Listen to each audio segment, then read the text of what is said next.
обращаемся к властям. Проявите свое благоразумие, остановитесь. Уже больше 1,5 года вы держите наших родных в застенках. Сейчас вы открыто уже перешли к пыткам. Как это назвать? Человек с таким высоким давлением, с сахаром. Вчера прям на руках занесли в зал суда. О каком может быть речь о заседании суда, когда человек в таком состоянии? Судья, вообще, я думаю, позор всей судебной власти. Такая же ситуация была неделю тому назад, тоже с высоким давлением, с высоким сахаром.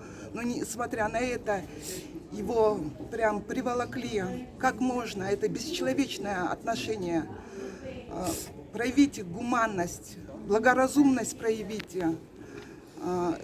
Это дело хорошим не закончится. Остановитесь.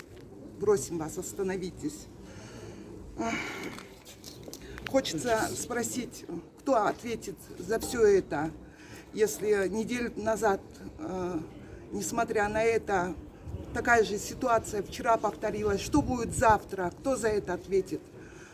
Я думаю, когда зададут такой вопрос судье, начальнику конвоя, следователям, я уверена, они не смогут ответить, только укажут на одних лиц. И этих лиц мы знаем, кто.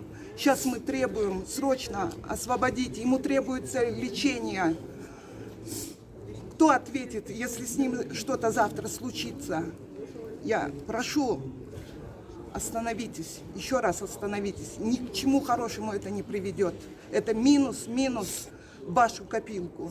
Каждый человек имеет право на достойное, полноценное медицинское обслуживание. Это прописано в Конституции.